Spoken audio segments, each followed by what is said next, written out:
अस्सलाम वालेकुम व्यूअर्स, मेरा नाम हाफिज़ मोहम्मद उमर फ़ारूक है। लें जी, अब स्टार्ट करते हैं। कैलकुलेशंस के अंदर कुछ चीज़ें नोट कर लें और इन कैलकुलेशन के अंदर जो एक फार्मूले 2-3 लिख दिए हैं, इसको इस्तेमाल करते हुए हम लोग स्ट्रक्चर ड्रॉ करेंगे। अच्छा, अब सबसे पहले आपने फाइंड करना है क्यू। अब क्यू क्या होता है? क्यू होते हैं जनाब अली टोटल इलेक्ट्रॉन्स। अब लेविस ने ये कहा था कि वैलेंस शेल के इलेक्ट्रॉन होने चाहिए, तो जितने भी एटम्स हैं उन तमाम के टोटल कितने इलेक्ट्रॉन हैं। तो टोटल इलेक्ट्रॉन फाइंड करने का फार्मूला जी valence electron of all atoms. जितने भी कंपाउंड के अंदर एटम होंगे, मैं आपको अभी स्ट्रक्चर बना के ये सारे के सारे फार्मूले रिप्रेजेंट कर दूंगा। उसके बाद प्लस अगर कंपाउंड के अंदर नेगेटिव चार्ज है और माइनस पॉजिटिव चार्ज, यानी अगर कंपाउंड के अंदर नेगेटिव चार्ज होगा तो उसको हम ऐड कर देंगे वैलेंस इलेक्ट्रॉन के साथ, और अगर पॉजिटिव चार्ज है तो उसको हम लोग माइनस कर देंगे। ये फार्मूला। उसके बाद दूसरी चीज हम निकालेंगे बॉन्ड पेयर ऑफ इलेक्ट्रॉन। अब बॉन्ड पेयर ऑफ इलेक्ट्रॉन या बॉन्ड पेयर इलेक्ट्रॉन निकालने का फार्मूला ये है कि 2 इंटू नंबर ऑफ बॉन्ड्स। जिस एलिमेंट के बारे में भी हम बात कर रहे हैं उसने टोटल कितने बॉन्ड बनाए हुए हैं, जितने भी बॉन्ड बनाए होंगे उसको मल्टीप्लाई बाय कर देंगे हम लोग 2 से, तो हमारे पास आ जाएंगे जी बॉन्ड पेयर इलेक्ट्रॉन्स। और फिर तीसरी चीज हमने निकालनी है lone pair electrons. Lone pair electrons निकालने का फार्मूला है Q minus bond pair electron. Q जो आपने टोटल इलेक्ट्रॉन निकाले, यहाँ पे आपके पास जो टोटल इलेक्ट्रॉन्स आएंगे और उसके अंदर से हम लोग माइनस कर देंगे यहाँ पे जो हमारे पास बॉन्ड पेयर का आंसर आएगा। जब उसको माइनस करेंगे तो हमारे पास वो लोन पेयर के इलेक्ट्रॉन्स आ जाएंगे। और एक चीज और याद रखिएगा, ये जो लोन पेयर के इलेक्ट्रॉन्स होंगे ये हमारे पास 2 तरह से इस्तेमाल होंगे। अब ये लोन पेयर के इलेक्ट्रॉन या तो वाकई लोन पेयर के तौर पे इस्तेमाल होंगे, लोन पेयर ही रहेंगे, और अगर लोन पेयर नहीं तो ये डबल या फिर ट्रिपल बॉन्ड बनाने के लिए इस्तेमाल होंगे। अब मुख्तलिफ कंपाउंड टू कंपाउंड वेरी करेगा। जब हम स्ट्रक्चर बनाएंगे तो ये सारी की सारी चीज़ें आपको क्लियर हो जाएंगी। तो आइए जी स्टार्ट करते हैं इन चीज़ों को लेके। सबसे पहले हम लोग स्ट्रक्चर ड्रॉ करते हैं H2 का। सिंपल से स्टार्ट करेंगे। मेरे पास है जी H2। अब H2 मैंने 2 एटम है मेरे पास, तो मैं एक हाइड्रोजन को यहाँ पे ड्रॉ करता हूँ, एक हाइड्रोजन को यहाँ पे ड्रॉ करता हूँ। सिंपल बात है कि सबसे पहले मैं टोटल इलेक्ट्रॉन निकालता हूँ। टोटल इलेक्ट्रॉन का फार्मूला क्या है जी? Valence electron of all atom. इस हाइड्रोजन के पास भी एक है, इस हाइड्रोजन के पास भी एक है, तो टोटल कितने हो गए इलेक्ट्रॉन? 2 इलेक्ट्रॉन्स। चार्ज इसके ऊपर वैसे ही कोई नहीं है। अब किसी को भी सेंट्रल एटम मान सकते हैं आप लोग, इसको मान लें, इसको मान लें, और पहला आप लोग इन दोनों के दरमियान सिंगल बॉन्ड बना दें। उसके बाद हम लोग निकालेंगे जी बॉन्ड पेयर इलेक्ट्रॉन। अब बॉन्ड पेयर इलेक्ट्रॉन निकालने का फार्मूला हमें पता है कि 2 into number of bond. Number of bond इसके अगर देखें तो एक बॉन्ड है, इसका देखें तो एक है, तो नंबर ऑफ बॉन्ड हमारे पास एक ही है, तो 2 इंटू नंबर ऑफ बॉन्ड हमारे पास आंसर आ जाता है 2। और ये मेरे पास टोटल इलेक्ट्रॉन है Q, ये मेरे पास बॉन्ड पेयर के इलेक्ट्रॉन्स आ गए। और मैंने उसके बाद आपको कहा था कि लोन पेयर इलेक्ट्रॉन निकालने हैं, और लोन पेयर निकालने के लिए Q minus bond pair electrons हमने करने हैं, तो Q भी 2 था और माइनस बॉन्ड पेयर इलेक्ट्रॉन, तो मेरे पास आंसर आ गया 0। इसके ऊपर कोई लोन पेयर नहीं होगा। तो ये स्ट्रक्चर हाइड्रोजन का कंप्लीट है। हम लोग देखते हैं कि 2 हाइड्रोजन जब एटम आपस में जुड़ते तो उनके दरमियान सिंगल कोवलेंट बॉन्ड होता है, पिछली वीडियोस के अंदर हमने देखा था, और सिंगल कोवलेंट बॉन्ड को हम लोग सिंगल लाइन से रिप्रेजेंट करते हैं। चलें आगे चलते हैं, आहिस्ता आहिस्ता स्ट्रक्चर आगे ड्रॉ करते हैं। मैं कहता हूँ जी दूसरा स्ट्रक्चर हम लोग ड्रॉ करते हैं क्लोरीन का, Cl2। अच्छा जी, सबसे पहले आप लोग निकालेंगे total number of electron Q। अब Q क्या होगा? अब देखें 2 क्लोरीन है, एक क्लोरीन के वैलेंस शेल में 7 इलेक्ट्रॉन है, तो 7 इलेक्ट्रॉन है, मेरे पास 2 एटम है, तो मेरे पास टोटल हो जाएंगे जी 14 इलेक्ट्रॉन्स। ठीक है जी, ये मेरे पास एक क्लोरीन है और दूसरा क्लोरीन मेरे पास ये है। अब मैं निकालूंगा बॉन्ड पेयर इलेक्ट्रॉन्स। अब इसके दरमियान सबसे पहले मैं एक बॉन्ड प्रेजेंट कर लेता हूँ। जब भी हमने बनाना है हमने एक बॉन्ड प्रेजेंट कर लेना है। और अब मैं बॉन्ड पेयर इलेक्ट्रॉन निकालने के लिए क्या करते हैं जी? 2 इंटू नंबर ऑफ बॉन्ड। तो इसके दरमियान एक बॉन्ड बना हुआ है, तो 1 से मल्टीप्लाई करेंगे तो मेरे पास ये आ जाएगा बॉन्ड पेयर इलेक्ट्रॉन्स। तीसरी चीज हमने निकालनी थी जी लोन पेयर इलेक्ट्रॉन्स, और लोन पेयर इलेक्ट्रॉन्स निकालने का फार्मूला हमें पता है कि Q minus bond pair electrons है। तो Q मेरे पास है जी टोटल 14, और माइनस बॉन्ड पेयर इलेक्ट्रॉन मेरे पास कितने थे? 2, तो मैंने माइनस किया तो मेरे पास आंसर आ गया जी कितना? 12 इलेक्ट्रॉन्स। अब ये 12 इलेक्ट्रॉन्स लोन पेयर के आ गए, और मैंने आपसे बात की थी कि लोन पेयर के इलेक्ट्रॉन्स या तो वाकई लोन पेयर में इस्तेमाल होंगे या फिर बॉन्ड पेयर में इस्तेमाल, डबल बॉन्ड या ट्रिपल बॉन्ड में। तो मेरे पास 12 इलेक्ट्रॉन है, तो मैं क्या करता हूँ 1 2 3 4 5 6 इलेक्ट्रॉन इसको दे देता हूँ। 1 2 3 4 5 6 इलेक्ट्रॉन इसको दे देता हूँ। तो ये मेरे पास जो स्ट्रक्चर बना है, आप देखिए क्लोरीन की वैलेंसी कितनी है? क्लोरीन की ये एक बॉन्ड बना हुआ है तो एक वैलेंसी है, और मैंने आपको बताया था क्लोरीन की कोवैलेंसी जो है ना वो 1 होती है, और इस हालत में क्लोरीन जो है ये स्टेबल है। और अगर हम लोन पेयर को मिला के देखें तो एक लोन पेयर ये है, यानी 2 कोवेलेंसी ये हो गई, 2 कोवेलेंसी ये हो गई, 2 कोवेलेंसी ये हो गई, 6, 2, 4, 6 और एक ये हमारे पास यहाँ पे इसने एक बॉन्ड पेयर है, तो टोटल 7 कोवेलेंसी शो कर रहा है। तो इस केस के अंदर यानी क्लोरीन जो ये अपनी मैक्सिमम कोवेलेंसी के अंदर है और ये बिल्कुल स्टेबल है। चलें नेक्स्ट स्ट्रक्चर ड्रॉ करते हैं, ऑक्सीजन O2। अब मेरे पास जनाब अली सॉरी 2 ऑक्सीजन है। सबसे पहले मैं निकालूंगा Q, टोटल इलेक्ट्रॉन। ऑक्सीजन का एटॉमिक नंबर होता है 8, इसके पहले शेल में 2 इलेक्ट्रॉन है और दूसरे शेल में 6 इलेक्ट्रॉन है। तो एक ऑक्सीजन के पास 6 इलेक्ट्रॉन है, तो मेरे पास 2 ऑक्सीजन है, तो मेरे पास टोटल हो जाएंगे 12 इलेक्ट्रॉन। सबसे पहले मैं इसके दरमियान बना लेता हूँ सिंगल बॉन्ड, और उसके बाद अब 12 इलेक्ट्रॉन्स हैं, उसके बाद मैं निकालूंगा बॉन्ड पेयर इलेक्ट्रॉन्स।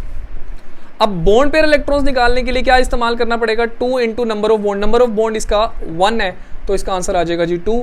अब अगर देखें कि लॉन पेयर इलेक्ट्रॉन्स निकालने हैं तो Q minus bond pair electrons. अब Q मेरे पास आता है जी 12 माइनस बॉन्ड पेयर इलेक्ट्रॉन मेरे पास कितने हैं जी 2, तो मेरे पास आंसर आ जाएगा जी 10। अब 10 इलेक्ट्रॉन से मैंने इस ऑक्सीजन और इस ऑक्सीजन को स्टेबल करना है, तो 10 इलेक्ट्रॉन में से 1 2 3 4 5 6 इलेक्ट्रॉन मैं इसको दे देता हूँ। ऑक्सीजन स्टेबल हो गया, देखिए 1 2 3 4 5 6 और एक इलेक्ट्रॉन यहाँ पे इसने इसके साथ शेयर किया है। 10 में से 6 इसको दे दिए, बाकी रह गए 4, तो 4 इलेक्ट्रॉन मैंने इसको दे दिए। लेकिन ये ऑक्सीजन स्टेबल नहीं है, 1 2 3 4 5 6, इसके पास 6 इलेक्ट्रॉन है। अब देखें लोन पेयर की बात मैंने आपसे की थी कि लोन पेयर या तो वाकई लोन पेयर के तौर पे इस्तेमाल होगा। अब किसी एटम की अगर वैलेंसी पूरी नहीं हो रही तो वो फिर डबल बॉन्ड या ट्रिपल बॉन्ड बनाने के लिए भी इस्तेमाल होता है। तो क्या करेंगे, यहाँ से ये वाला जो है ये लोन पेयर यहाँ से खत्म करेंगे और इसके दरमियान बना देंगे डबल बॉन्ड। तो अब देखें 1 2 3 4 5 6 7 8, ये वाला ऑक्सीजन भी स्टेबल, 1 2 3 4 5 6 7 8, ये ऑक्सीजन भी स्टेबल, और वैसे इसके ऊपर चार्ज तो वैसे ही कोई नहीं है, तो ये ऑक्सीजन का स्ट्रक्चर हमारे पास प्रॉपर स्ट्रक्चर आ गया। एग्जाम्पल हम करते जाएंगे, जितनी ज़्यादा एग्जाम्पल्स आप लोग खुद भी करने की कोशिश करें, जितनी ज़्यादा एग्जाम्पल्स करेंगे उतने अच्छे तरीके से हम लोग सीख सकेंगे इसको। चलें एक आधी एग्जाम्पल हम लोग चार्ज के ऊपर चलते हैं। हम लोग हमने बात की थी कि ऐसे रेडिकल होते हैं जिनके ऊपर चार्ज होता है। एक नेगेटिव वाली एग्जाम्पल करेंगे, एक पॉजिटिव वाली, फिर उसके बाद मैं आऊँगा कि कहाँ कहाँ पे जो है वो लैक होता है। तो ले जी स्टार्ट करते हैं नेक्स्ट हम लोग। ले जी नेक्स्ट स्ट्रक्चर मेरे पास आता है जी H3O पॉजिटिव, पॉजिटिव वाले साइन से रिप्रेजेंट स्टार्ट करते हैं हम लोग। अब देखिए सबसे पहले हमने बात की थी कि सेंट्रल एटम हमने उसको कंसीडर करना है जो कि लीस्ट इन नंबर है, तो ऑक्सीजन लीस्ट इन नंबर है। ये ऑक्सीजन, इसके साथ 3 हाइड्रोजन है, तो मैं इसके तीनों साइडों पे एक एक हाइड्रोजन बना लेता हूँ। अब अगर मैं सबसे पहले इसके Q निकालूं जी, Q इसके पास टोटल इलेक्ट्रॉन, और मैं इनके साथ सारों के साथ सिंगल बॉन्ड। सबसे पहले याद रखना है कि आप स्ट्रक्चर बना रहे हैं सेंट्रल एटम कंसीडर कर लें, बाकी उसके साइडों पे बनाएं और सबके साथ सिंगल बॉन्ड बनाएं। हम एंड पे देखेंगे कि किसके साथ डबल बॉन्ड बनना है, किसके साथ डबल बॉन्ड नहीं बनना। तो सबसे पहले मैं Q निकालूंगा।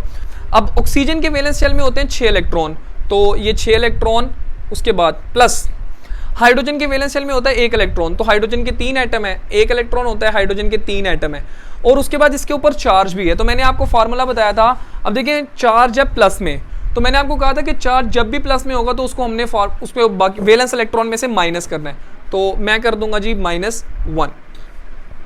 अब देखें कि 6 और 3 9 में से एक गए, मेरे पास आ गए जी 8 इलेक्ट्रॉन्स, तो टोटल इलेक्ट्रॉन्स मेरे पास हैं 8। अब मैं निकाल लेता हूँ जी बॉन्ड पेयर के इलेक्ट्रॉन्स। तो बॉन्ड पेयर इलेक्ट्रॉन्स निकालने का फार्मूला होता है 2 into number of bond, 1 2 3 bond है मेरे पास, तो 3 से मल्टीप्लाई करेंगे तो मेरे पास आ जाएंगे जी 6 इलेक्ट्रॉन्स। अब उसके बाद लॉन पेयर इलेक्ट्रॉन्स निकालने हैं मैंने, और लॉन पेयर इलेक्ट्रॉन्स निकालने का formula Q minus bond pair electrons. Q मेरे पास है जी 8 और माइनस यहाँ पे मेरे पास है 6, तो मेरे पास आ गए जी 2 इलेक्ट्रॉन्स। अब सिंपल बात देखें कि हाइड्रोजन का केस हमें पता है कि ये इलेक्ट्रॉन लोन पेयर के हैं। हाइड्रोजन को हम देखें तो हाइड्रोजन 2 इलेक्ट्रॉन वाला स्टेबल होता है, तो हाइड्रोजन के पास 2 इलेक्ट्रॉन है, ये हाइड्रोजन स्टेबल है।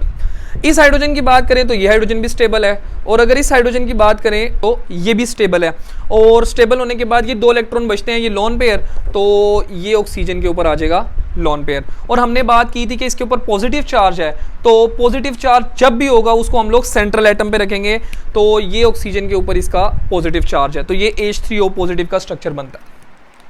आप देखें ऑक्सीजन के पास कितने इलेक्ट्रॉन है, 1 2 3 4 5 6 7 8, इसके 8 इलेक्ट्रॉन पूरे हैं, और सेंट्रल एटम है तो कंपाउंड के ऊपर या रेडिकल के ऊपर पॉजिटिव चार्ज है, तो ये पॉजिटिव चार्ज हमेशा सेंट्रल एटम पे ही हम लोग रखेंगे। ठीक है, अब क्यों सेंट्रल एटम पे रखेंगे हम लोग आगे फॉर्मल चार्ज निकालने का फॉर्मूला देखेंगे। जब हम फॉर्मल चार्ज निकालने का फॉर्मूला देख लेंगे तो उस फॉर्मूले के अंदर भी आप लोग देखेंगे कि सेंट्रल एटम पे ही पॉजिटिव चार्ज आता है। आगे जाके हम लोग देखते हैं। चलेगा तो स्ट्रक्चर हम लोग और ड्रॉ करते हैं। अब हम लोग स्ट्रक्चर ड्रॉ करते हैं NH4 पॉजिटिव, ये मेरे पास एमोनियम आयन है। अब एमोनियम आयन में देखें नाइट्रोजन लीस्ट इन नंबर है, तो सबसे दरमियान में मेरे पास आ जाएगा नाइट्रोजन, और 4 हाइड्रोजन है तो 4 तरफ इसके आ जाएगा जनाब अली हाइड्रोजन। और मैंने आपको बताया था सबसे पहले आप लोग सबके साथ सिंगल बॉन्ड रिप्रेजेंट कर लें। आप निकालेंगे जी क्यू का मतलब क्या होता है जी टोटल इलेक्ट्रॉन। नाइट्रोजन का एटॉमिक नंबर है 7, पहले शेल में 2 इलेक्ट्रॉन, दूसरे में 5, तो इसके वैलेंस शेल में 5 इलेक्ट्रॉन होंगे और 4 हाइड्रोजन है। ये 5 प्लस हाइड्रोजन के वैलेंस शेल में 1 इलेक्ट्रॉन होता है और इसके 4 एटम है, और इसके ऊपर पॉजिटिव चार्ज, और मैंने आपको बताया था पॉजिटिव चार्ज को हमने माइनस करना होता है। तो ये देखें 5 + 4 और -1, तो मेरे पास टोटल आंसर इसका आ जाता है 5 और 4 9 में से 1 गए तो 8, टोटल इलेक्ट्रॉन मेरे पास वैलेंस है 8। उसके बाद हम आगे चलते हैं, बॉन्ड पेयर इलेक्ट्रॉन्स निकालते हैं। तो बॉन्ड पेयर इलेक्ट्रॉन निकालने का फार्मूला 2 × नंबर ऑफ बॉन्ड, 2 1 2 3 4, तो ये 4 हो गया, तो 4 2 = 8। तो उसके बाद लॉन पेयर इलेक्ट्रॉन्स निकालने हैं, तो Q माइनस बॉन्ड पेयर, तो 8 - 8 मेरे पास आंसर आ गया 0। इसके ऊपर लॉन पेयर कोई नहीं होगा। तो ये इसका स्ट्रक्चर कंप्लीट है। पॉजिटिव चार्ज है तो पॉजिटिव चार्ज हमें पता है हमेशा सेंट्रल एटम पे आता है। तो ये NH4 पॉजिटिव का फॉर्मूला या इसका स्ट्रक्चर ड्रॉ कर दिया, इसको एमोनियम आयन कहते हैं। अगला स्ट्रक्चर हम लोग ड्रॉ करते हैं नाइट्रेट का, NO3-। अब NO3- का स्ट्रक्चर सेम उसी तरह, नाइट्रोजन लीस्ट इन नंबर है तो नाइट्रोजन आ गया। उसके बाद ऑक्सीजन है तो 1 2 और 3। टोटल इलेक्ट्रॉन फाइंड करें जी। नाइट्रोजन के वैलेंस शेल में होते हैं 5 इलेक्ट्रॉन, प्लस ऑक्सीजन के वैलेंस शेल में 6 इलेक्ट्रॉन, 6 × बाय एटम इसके हैं जी 3। अब इसके ऊपर माइनस चार्ज है तो माइनस चार्ज को हमें पता है कि हमने ऐड करना है +1। अब इसको ज़रा निकाल के देखें, 5 + 6 3 = 18 और +1, तो ये मेरे पास आंसर आ जाता है 18 और 5 23, 23 और 1 24। तो ये मेरे पास 24 इलेक्ट्रॉन्स हैं टोटल्स। अब मैं निकालता हूँ जी बॉन्ड पेयर के इलेक्ट्रॉन्स।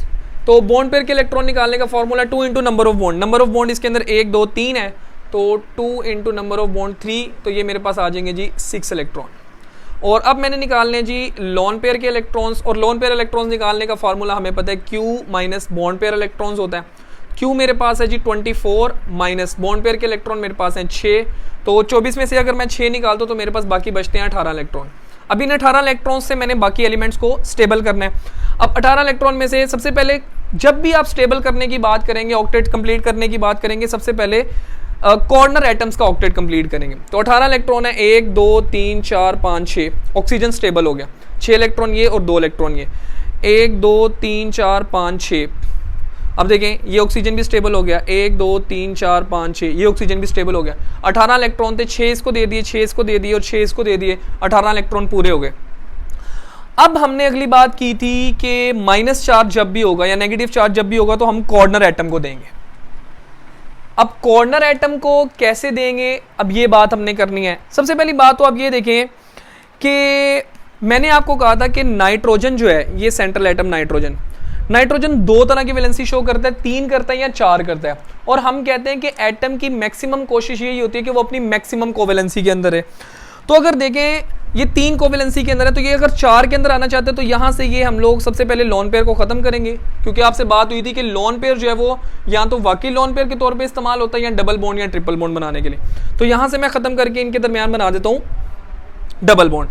अब डबल बॉन्ड बनाने से इस ऑक्सीजन को कोई फर्क नहीं पड़ा, इसके 8 इलेक्ट्रॉन पूरे हैं, 1 2 3 4 5 6 7 8। इस ऑक्सीजन का भी ऑक्टेट कंप्लीट है, इस ऑक्सीजन का भी कंप्लीट है।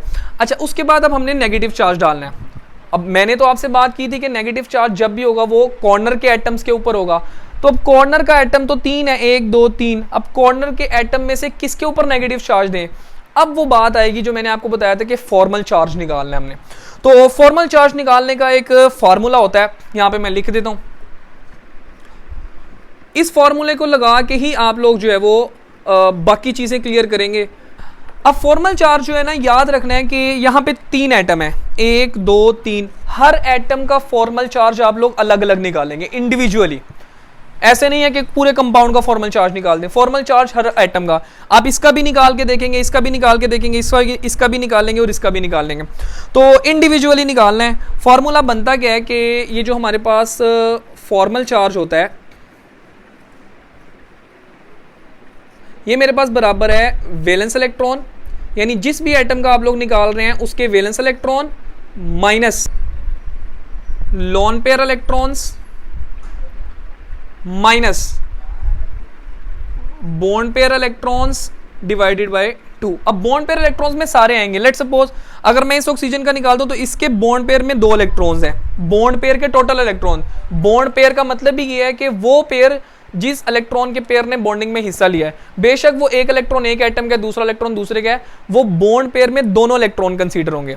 तो ये फॉर्मल चार्ज निकालने का फॉर्मूला है। अब हम 1 बाय 1 करके निकालते हैं। सबसे पहले मैं कंसीडर करता हूं कि ये वाला ऑक्सीजन है, इसको नंबर 1 दे देते हैं, इसको नंबर 2 दे देते हैं, इसको नंबर 3। अब याद रखें 2 और 3 वाला तो सेम है, जो 2 का आएगा वही 3 का होगा, और नाइट्रोजन को नंबर दे देते हैं 4। हम स्टार्ट करते हैं जी 1 से। अब फॉर्मल चार्ज अगर मैंने पहले एटम का निकालना है तो यहां पे क्या चीजें पुट करूंगा, वैलेंस इलेक्ट्रॉन। ऑक्सीजन के टोटल वैलेंस इलेक्ट्रॉन होते हैं 6, तो वैलेंस इलेक्ट्रॉन हो गए 6 माइनस लोन पेयर। देखिए इसके पास कितने हैं, 2 और 2 4, तो लोन पेयर इसके पास हो गए जी 4 माइनस बॉन्ड पेयर के कितने इलेक्ट्रॉन है, 1 2 3 4 और डिवाइडेड बाय 2। तो इसका आंसर निकालना चाहूँ तो 6 माइनस 4 और माइनस ये इससे कैंसिल होगा तो ये आ जाएगा 2। तो अगर आप निकालेंगे तो 6 माइनस 4 हो जाएगा 2 और 2 माइनस 2 0। इसका मतलब इस एलिमेंट के ऊपर या इस एटम के ऊपर 0 फॉर्मल चार्ज होगा।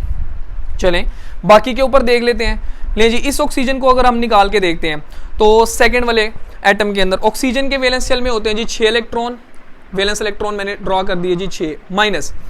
अब इसके लोन पेयर कितने हैं, 1 2 3 4 5 6 माइनस 6 आ गया जनाबी Ali, minus bond pair electron 1 और 2 बॉन्ड पेयर इलेक्ट्रॉन है तो डिवाइडेड बाय 2। तो अब देखिए 6 माइनस 6 0 हो गया और माइनस 1, तो इसके ऊपर चार्ज आ जाएगा -1। तो इसके ऊपर जनाब चार्ज आ गया -1। और मैंने आपको कहा भी था कि माइनस चार्ज हमेशा कॉर्नर के एटम्स के ऊपर होगा। लेकिन एक बात यहाँ पे फिर एक रह गई जी कि इसकी और इसका फॉर्मल चार्ज तो सेम होगा, और अगर इसके ऊपर माइनस है तो ऑब्वियस सी बात है जी, अगर इसके ऊपर माइनस चार्ज है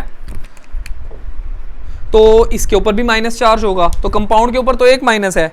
चलें हम नाइट्रोजन का भी निकालते हैं। अब नाइट्रोजन के वैलेंस शेल में होते हैं जी 5 इलेक्ट्रॉन, तो नंबर ऑफ वैलेंस इलेक्ट्रॉन 5 हो गए, minus lone pair electron, lone pair इसके ऊपर कोई नहीं है जी 0 हो गया, और उसके बाद माइनस बॉन्ड पेयर के इलेक्ट्रॉन 1 2 3 4 5 6 7 8 और डिवाइडेड बाय 2। अब इसका ज़रा मैं आंसर निकालूं तो मेरे पास आएगा जी 5 और माइनस 2 4 8 तो 4, तो ये मेरे पास आ गया जी 1 प्लस। तो नाइट्रोजन के ऊपर भी जो है वो प्लस चार्ज होगा। अब पूरे अगर आप कंपाउंड के ऊपर चार्ज देखें तो प्लस और माइनस एक दूसरे से कैंसिल हो जाएंगे और एक माइनस चार्ज बचता है, यानी अगर टोटल भी कर लें तो 2 माइनस है और +1 है, तो टोटल चार्ज हमारे पास इस कंपाउंड के ऊपर -1 बनता है। तो ये NO3 माइनस का स्ट्रक्चर ये आप लोगों के सामने आ गया। अब ये फॉर्मल चार्ज निकालने का फार्मूला भी आपके पास आ गया है। मुख्तलिफ कंपाउंड्स के अंदर हम लोग फॉर्मल चार्ज का फार्मूला लगाएंगे और उस फार्मूले को लगा के हम देखेंगे कि किस तरह कंपाउंड जो है वो फॉर्मल चार्ज के अकॉर्डिंग हम लोग स्टेबल करेंगे। एक बात अगर आप रफर के तौर पे यहाँ अपने जहन में रखना चाहते हैं तो रख लें, ऑक्सीजन की जब भी वैलेंसी होगी ना 2, यानी उसने 2 बॉन्ड बनाए होंगे तो उसके ऊपर कोई चार्ज नहीं आएगा, और ऑक्सीजन ने अगर 1 बॉन्ड बनाया होगा तो उसके ऊपर माइनस होगा। ये आप अगले जितने भी हम लोग स्ट्रक्चर ड्रॉ करेंगे ऑक्सीजन जब भी आएगा आप लोग देख लीजिएगा। ऑक्सीजन ने अगर 2 बॉन्ड बनाया तो उसके ऊपर चार्ज 0 होगा फॉर्मल चार्ज, अगर 1 बॉन्ड बनाया तो चार्ज होगा माइनस। और अगर बाय चांस मैंने आपको बताया था कि कभी कभार बहुत रेयर होता है कि 3 बॉन्ड बनाए होते हैं, और अगर उसने 3 बॉन्ड बनाए होंगे तो उसके ऊपर चार्ज आएगा प्लस। अगर आपको नहीं यकीन तो पीछे जरा वीडियो को रिवाइंड करके देख लें। H3O पॉजिटिव का स्ट्रक्चर हमने ड्रॉ किया था, H3O पॉजिटिव, तो इसमें ऑक्सीजन के ऊपर, ऑक्सीजन सेंट्रल एटम था और इसके ऊपर पॉजिटिव चार्ज आया था। ले जी अगली एग्जांपल स्टार्ट करते हैं। एग्जाम्पलीफाई करते जाएंगे तो बात समझ आएगी। मैं एलिमेंट कंपाउंड का नाम लिख देता हूँ, रेडिकल का नाम लिख देता हूँ, आप लोग खुद उसको करने की कोशिश करें। खुद करने की कोशिश करेंगे तो ज़्यादा अच्छे तरीके से होगा। चलें आगे चलते हैं। अब चंद एक जो है ना हम लोग वो चीज़ें देखते हैं जो कि गलतियां होने के चांसेस जिसके अंदर होते हैं। तो नॉर्मल स्ट्रक्चर आपको समझ आ गया, फॉर्मल चार्ज निकालने का फार्मूला आ गया कि फॉर्मल चार्ज किस तरह निकालना है। फॉर्मल चार्ज के जरिए हम लोग कंपाउंड के ऊपर किस किस एलिमेंट को या किस किस एटम को कौन कौन सा चार्ज रिप्रेजेंट करना है। और आप देख लें कि हमारी वो भी चीज़ें ठीक है कि सेंट्रल एटम के ऊपर पॉजिटिव चार्ज होगा और कॉर्नर एटम के ऊपर ही नेगेटिव चार्ज होगा। चलें एक दो एग्जांपल्स और करते हैं और उसके बाद हम देखते हैं आगे। लेकिन जी स्ट्रक्चर ड्रॉ करते हैं सल्फाइड का SO3 2-। ले जी सिंपल बात, ड्रॉ करना सेम उसी तरह शुरू करेंगे। हमारे पास सल्फर लीस्ट इन नंबर है तो सल्फर सेंटर में आ जाएगा और 3 ऑक्सीजन है तो तीनों ऑक्सीजन इसके साइडों पे आ जाएंगे। और मैंने आपको बताया था कि सबसे पहले आपने सिंगल बॉन्ड रिप्रेजेंट कर देना है। क्यों निकालेंगे जी? सबसे पहले सल्फर का वैलेंस इलेक्ट्रॉन होते हैं जी 6, सल्फर का एटॉमिक नंबर 16 है, पहले शेल में 2, दूसरे में 8 और तीसरे में 6, प्लस ऑक्सीजन के वैलेंस शेल में 6 इलेक्ट्रॉन होते हैं तो 6 और इसके 3 एटम है और उसके बाद इसके ऊपर -2 चार्ज है। तो हमें पता है कि जब नेगेटिव चार्ज होगा तो नेगेटिव चार्ज को हमने ऐड करना है, तो हम इसके ऊपर लिख देंगे जी +2। तो अगर इसके निकालें जी 6 + 18 और +2 तो मेरे पास आंसर आ जाएगी 18 और 6 24 और 24 और 2 26, टोटल इलेक्ट्रॉन्स है मेरे पास 26। अब मैं निकालता हूँ जी बॉन्ड पेयर के इलेक्ट्रॉन्स। बॉन्ड पेयर के इलेक्ट्रॉन 2 × नंबर ऑफ बॉन्ड 1 2 3, तो ये 3, तो मेरे पास आ गए जी 6 इलेक्ट्रॉन्स। अब मैंने निकालने हैं जी लॉन पेयर के इलेक्ट्रॉन्स। तो लॉन पेयर के electrons Q - bond pair electrons हमें पता है। अब Q क्या है जी? मेरे पास 26 माइनस बॉन्ड पेयर के इलेक्ट्रॉन 6, तो ये मेरे पास बाकी इलेक्ट्रॉन्स बच गए 20। अब इस 20 इलेक्ट्रॉन से मैंने बाकी एलिमेंट्स की वैलेंसी पूरी करनी है। सबसे पहले हम लोग शुरू करेंगे कॉर्नर से। 1 2 3 4 5 6, 1 2 3 4 5 6, 1 2 3 4 5 6। ये ऑक्सीजन स्टेबल है, 2 4 6 है और ये 2 इलेक्ट्रॉन, 2 4 6 और 2 इलेक्ट्रॉन, 2 4 6 और 2 इलेक्ट्रॉन, 20 से 18 हो गए, 6 6 12 और 6 18, 2 इलेक्ट्रॉन बाकी बचे, तो ये 2 इलेक्ट्रॉन सल्फर के पास आ गए। अब देखिए सल्फर भी स्टेबल है, 1 2 3 4 5 6 7 8, लेकिन आप देखिए कंपाउंड के ऊपर के तो 2 में नेगेटिव चार्ज है, हम निकाल लेंगे उसको भी। लेकिन आप ये बताएं कि ये स्ट्रक्चर क्या ठीक है? नहीं, ये स्ट्रक्चर ठीक नहीं है। क्यों? क्योंकि देखें हमने बात की थी कि सल्फर की कोवेलेंसी, अब याद रखना है कि कोवेलेंसी भी काउंट करती है। सल्फर की कोवेलेंसी 2 होती है, 4 होती है या 6 होती है। अब इसमें देखें 1 2 3 बॉन्ड पेयर है, 3 इलेक्ट्रॉन इसने शेयर किए हैं, इसकी कोवेलेंसी 3 है, तो सल्फर की तो 3 कोवेलेंसी होती ही नहीं है। तो अगर सल्फर की 3 कोवेलेंसी होती नहीं तो इसका मतलब ये स्ट्रक्चर ठीक नहीं है। हम क्या करेंगे? हम ऐसा करेंगे कि एक ऑक्सीजन को कहेंगे जी ये जो इलेक्ट्रॉन का पेयर है ये इसके साथ डबल बॉन्ड बना ले।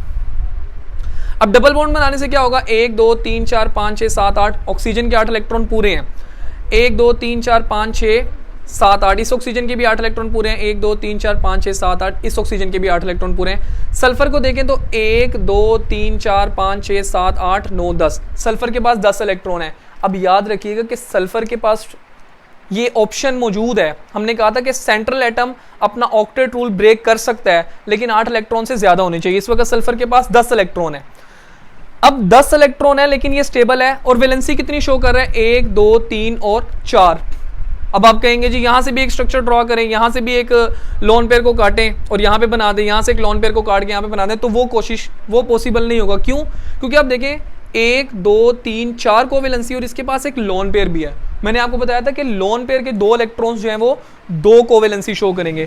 तो 1 2 3 4 और 4 और 2 6, तो ये अपनी मैक्सिमम कोवेलेंसी के अंदर है। ठीक है, अब इसके अंदर हम लोग स्ट्रक्चर निकाल के देखते हैं फॉर्मूले के अंदर कि इसका फॉर्मल चार्ज क्या बनता है। मैंने आपको पहली बात की थी कि ऑक्सीजन जब भी आप लोग देखेंगे इसकी कोवेलेंसी 2 है या इसकी वैलेंसी 2 है तो इसके ऊपर चार्ज होगा 0। हम निकाल के भी देखेंगे। और अगर इसका एक बॉन्ड बना हुआ है तो इसके ऊपर माइनस, इसका भी एक बॉन्ड है तो इसके ऊपर माइनस। हम निकाल के देख लेते हैं। हम कंसीडर करते हैं जी ये हमारे पास ऑक्सीजन एटम नंबर 1 है, ये एटम नंबर 2 है, ये एटम नंबर 3 है। 2 और 3 का फॉर्मल चार्ज सेम होगा। सबसे पहले हम 1 का निकालते हैं। 1 का निकालने का क्या तरीका है जी? वैलेंस इलेक्ट्रॉन, ऑक्सीजन के वैलेंस इलेक्ट्रॉन होते हैं 6 माइनस लोन पेयर इलेक्ट्रॉन 2 और 4 minus bond pair electron 1 2 3 4 divided by 2, तो मेरे पास आ जाएगा जी 6 माइनस 4 और 2 2 जार 4, तो ये मेरे पास आंसर आ गया जी 6 माइनस 4 2 और 2 माइनस 2 0, तो इसके ऊपर चार्ज 0 है। सेकेंड वाले का निकाल के देखते हैं जनाब अली। 6 टोटल वैलेंस इलेक्ट्रॉन 6 होते हैं, लोन पेयर भी इसके पास 6 हैं, माइनस बॉन्ड पेयर के इलेक्ट्रॉन 2 माइनस 2 डिवाइडेड बाई 2, तो मेरे पास ये 0 माइनस 1, तो इसके ऊपर आ गया माइनस, इसके ऊपर भी माइनस होगा, इसके ऊपर भी माइनस होगा।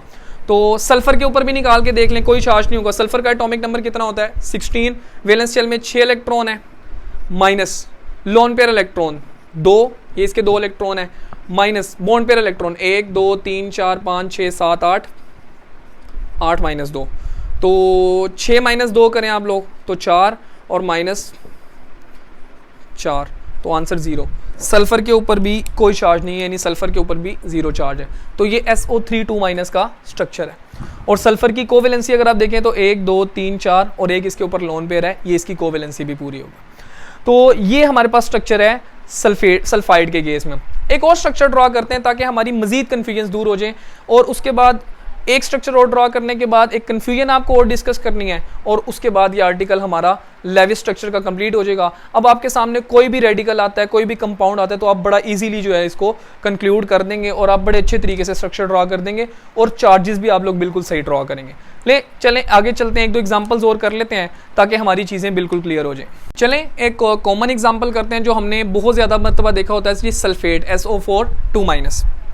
अब SO4 2- में सबसे पहले सल्फर सेंटर में आ जाएगा, यहाँ पे ऑक्सीजन आ गया, यहाँ पे ऑक्सीजन आ गया, यहाँ पे ऑक्सीजन आ गया और यहाँ पे ऑक्सीजन आ गया। सबसे पहले मैं क्यों निकालूंगा, सल्फर के वैलेंस शेल में 6 इलेक्ट्रॉन होते हैं जमा, ऑक्सीजन के वैलेंस शेल में 6 मल्टीप्लाई बाय 4 एटम है, नेगेटिव चार्ज है, तो हम इसको ऐड करेंगे जी +2, तो ये मेरे पास हो गया 6 जमा 6 चौका 24 जमा 2, 24 और 6 30 और 2 32 इलेक्ट्रॉन, तो ये मेरे पास 32 इलेक्ट्रॉन्स आ गए। अब मैं निकालूंगा जी बॉन्ड पेयर इलेक्ट्रॉन्स, तो बॉन्ड पेयर इलेक्ट्रॉन निकालने के लिए 2 into number of bond, 1 2 3 4 bond है, तो ये मेरे पास आ गए जी 8 इलेक्ट्रॉन्स। अब मैं निकालूंगा जी लॉन पेयर इलेक्ट्रॉन्स, तो लॉन पेयर इलेक्ट्रॉन निकालने का फॉर्मूला हमें पता है Q minus bond pair electrons, तो Q मेरे पास था जी 32 माइनस बॉन्ड पेयर इलेक्ट्रॉन थे मेरे पास 8, तो मेरे पास टोटल हो गए जी 24 इलेक्ट्रॉन। अब इन 24 इलेक्ट्रॉन से मैंने बाकी सबकी वैलेंसी पूरी करनी, सबका ऑक्टेट कंप्लीट करना है, 1 2 3 4 5 6 stable, 1 2 3 4 5 6 stable, 1 2 3 4 5 6 stable, 1 2 3 4 5 6 stable, 6 electron 12 और 6 18 और 6 24 इलेक्ट्रॉन पूरे हो गए। अब ये ऑक्सीजन भी स्टेबल है, ये ऑक्सीजन भी स्टेबल है, ये ऑक्सीजन भी स्टेबल है, ये ऑक्सीजन भी स्टेबल है, और ये सल्फर भी स्टेबल है, 2 4 6 और 8। लेकिन अब आप देखें कि ये स्ट्रक्चर ठीक है, नहीं। अब क्यों नहीं ठीक, अब तो सल्फर की जी 4 वैलेंसी है, हमने कहा था जी सल्फर अपनी 4 वैलेंसी में भी रह सकता है, तो बात ये की थी कि रह तो सकता है, लेकिन अगर लोन पेयर मौजूद है तो वो अपनी मैक्सिमम कोवेलेंसी में आने की कोशिश करेगा। मैक्सिमम कोवेलेंसी में आने का मतलब है जी, मैक्सिमम कोवेलेंसी में किस तरह आएगा, मैक्सिमम कोवेलेंसी में आने के लिए यहाँ से मैं कहता हूँ जी ये लोन पेयर हटेगा और यहाँ पे डबल बॉन्ड बन जाएगा। अब जरा देखें, सारे ऑक्सीजन स्टेबल हैं, सल्फर की वैलेंसी होगी 1 2 3 4 5, यहाँ से भी एक लोन पेयर हटाते हैं और यहाँ पे एक बॉन्ड आ जाएगा, तो 1 2 3 4 5 6, तो सल्फर अपनी मैक्सिमम कोवेलेंसी के अंदर आ गया, यानी 2 ऑक्सीजन के साथ उसने डबल बॉन्ड बना लिया, और जिसने डबल बॉन्ड बनाया उन ऑक्सीजन पे कोई फर्क नहीं आया। अच्छा, अब जरा देखें कि क्या ये स्ट्रक्चर ठीक है, फॉर्मल चार्ज निकाल के देख लेते हैं। अब फॉर्मल चार्ज निकालते हैं, मैंने आपको पहले भी बात की थी कि ऑक्सीजन जब अपनी डबल बॉन्ड ऑक्सीजन ने बनाया होता है तो उसके ऊपर जो है वो कोई चार्ज नहीं आता, उसके ऊपर 0 चार्ज है, यानी इन दोनों के ऊपर 0। और ऑक्सीजन जब आपके पास ऑक्सीजन जब हमारे पास एक बॉन्ड बनाता है तो उसके ऊपर नेगेटिव चार्ज आता है, एक नेगेटिव इसके ऊपर और एक नेगेटिव इसके ऊपर। अगर आप बनाना चाहते हैं तो आप बना लें। स्ट्रक्चर फॉर्मल चार्ज निकालने का फार्मूला, इस ऑक्सीजन को देखें जी, इसके वैलेंस इलेक्ट्रॉन 6 हैं और लोन पेयर इसके पास 4 हैं, माइनस बॉन्ड पेयर इलेक्ट्रॉन 1 2 3 4 -2, तो 6 - 4 -2, तो मेरे पास आ गया 0, ये भी 0, ये भी 0। इस ऑक्सीजन को निकाल के देख लें, वैलेंस इलेक्ट्रॉन 6 हैं, इसी के अंदर मैं यहाँ पे कर लेता हूँ ताकि मेरे लिए काम आसान हो जाए। इस ऑक्सीजन को लेके चल रहा हूँ, इसके वैसे ऑक्सीजन के वैलेंस शेल में 6 इलेक्ट्रॉन होते हैं, 6 हो गया माइनस, लोन पेयर भी इसके पास 6 हैं, lone pair electron minus, bond pair का 2 इलेक्ट्रॉन है तो 2 / 2, तो -6 और 1, तो ये 0 -1, तो मेरे पास आंसर आ गया माइनस। तो इसके ऊपर माइनस चार्ज आ गया और इसके ऊपर भी माइनस चार्ज आ गया। सल्फर का भी निकाल के देख लेते हैं। सल्फर का एटॉमिक नंबर होता है जी 16, वैलेंस शेल में 6 इलेक्ट्रॉन माइनस, लोन पेयर इसके ऊपर कोई नहीं है माइनस, बॉन्ड पेयर इलेक्ट्रॉन 1 2 3 4 5 6 7 8 9 10 11 12, तो 12 डिवाइडेड बाय 2, तो 6 - 6, तो ये हमारे पास 0। सल्फर के ऊपर भी कोई चार्ज नहीं है। तो जो सल्फेट आयन का सही स्ट्रक्चर होता है वो ये हमारे पास ये होता है। तो उम्मीद है काफ़ी हद तक चीज़ें समझ आ गई होंगी। तो ये हमारे पास सल्फेट आयन का भी स्ट्रक्चर या सल्फेट रेडिकल का भी स्ट्रक्चर जो है ये कंप्लीट हो गया। एक एग्जाम्पल हम लोग करते हैं, उसके बाद आखिरी एग्जाम्पल आप लोग कर लीजिएगा आसान। हम ड्रॉ करते हैं जनाब वाली SO3 गैस हमारे पास होती है, SO3 होती है, तो इसके आगे हम गैस वैसे लिख लेते हैं। ले जी ड्रॉ करने की कोशिश करते हैं। सल्फर सेंट्रल एटम होगा, इसके साइड पे ऑक्सीजन, यहाँ पे ऑक्सीजन, यहाँ पे ऑक्सीजन, सारों के साथ सिंगल बॉन्ड। क्यों निकाल लें जी? सबसे पहले सल्फर के वैलेंस शेल के अंदर होते हैं जी 6 इलेक्ट्रॉन जमा, 3 ऑक्सीजन है और 1 ऑक्सीजन के पास 6 इलेक्ट्रॉन होते हैं, तो 6 जमा 18 और ये मेरे पास हो गए जी 24 इलेक्ट्रॉन टोटल। बॉन्ड पेयर के इलेक्ट्रॉन निकाल लेता हूँ मैं, तो 2 इंटू नंबर ऑफ बॉन्ड 1 2 3, तो मेरे पास हो जाएंगे जी 6 इलेक्ट्रॉन। उसके बाद मैं निकाल लेता हूँ lone pair electrons, Q minus bond pair electrons, Q मेरे पास आ गया जी 24 माइनस 6, तो ये मेरे पास आ गया 18 इलेक्ट्रॉन। इन 18 इलेक्ट्रॉन से मैंने वैलेंसी पूरी करनी है, तो मैं शुरू करता हूँ जी 1 2 3 4 5 6, 1 2 3 4 5 6, 1 2 3 4 5 6। Sulphur oxygen octet complete, oxygen octet complete, oxygen octet complete, 18 electrons. लेकिन सल्फर का ऑक्टेट कंप्लीट नहीं है, तो सल्फर का ऑक्टेट कंप्लीट करने के लिए मैं यहाँ से एक लोन पेयर को हटाता हूँ और यहाँ पे सल्फर के साथ डबल बॉन्ड बना देता हूँ।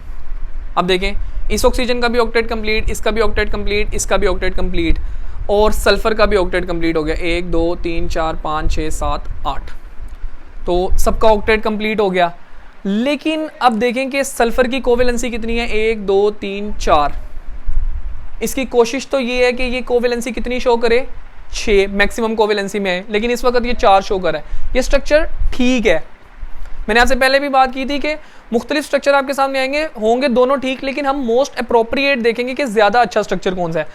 लेकिन अगर आप देखें तो मैं इसके साथ ही एक और स्ट्रक्चर ड्रॉ करता हूँ, यही सल्फर है, यहाँ पे इसके साथ ऑक्सीजन है, यहाँ पे इसके साथ ऑक्सीजन है और यहाँ पे ये डबल बॉन्ड बना हुआ है। अब देखें 1 2 3 4 5 6, 1 2 3 4 5 6 और 1 2 और 3 4। मैं करता हूँ जी कोवेलेंसी इसकी मैक्सिमम में लाना चाहता हूँ, तो मैं इसका यहाँ से भी डबल बॉन्ड हटाता हूँ, यहाँ पे बना देता हूँ और यहाँ पे 2 इलेक्ट्रॉन हटाता हूँ, यहाँ पे डबल बॉन्ड बना देता हूँ। अब देखिए सल्फर अपनी मैक्सिमम कोवेलेंसी में 1 2 3 4 5 6, ऑक्सीजन का ऑक्टेट कंप्लीट, ऑक्सीजन का ऑक्टेट कंप्लीट, ऑक्सीजन का ऑक्टेट कंप्लीट। यहाँ पे भी देखें सल्फर का, अब यहाँ पे सल्फर के केस में इसके पास 8 से ज़्यादा इलेक्ट्रॉन है, 1 2 3 4 5 6 7 8 9 10 11 12, लेकिन सेंट्रल एटम के पास चॉइस है कि वो 8 से ज़्यादा इलेक्ट्रॉन रख सकता है। यहाँ पे देखें तो 8 इलेक्ट्रॉन पूरे हैं। इन दोनों में से दोनों स्ट्रक्चर ही ठीक है, लेकिन मोस्ट अप्रोप्रिएट स्ट्रक्चर कौन सा है हम ड्रॉ करके देखते हैं। हम फॉर्मल चार्ज लगाते हैं इसके ऊपर।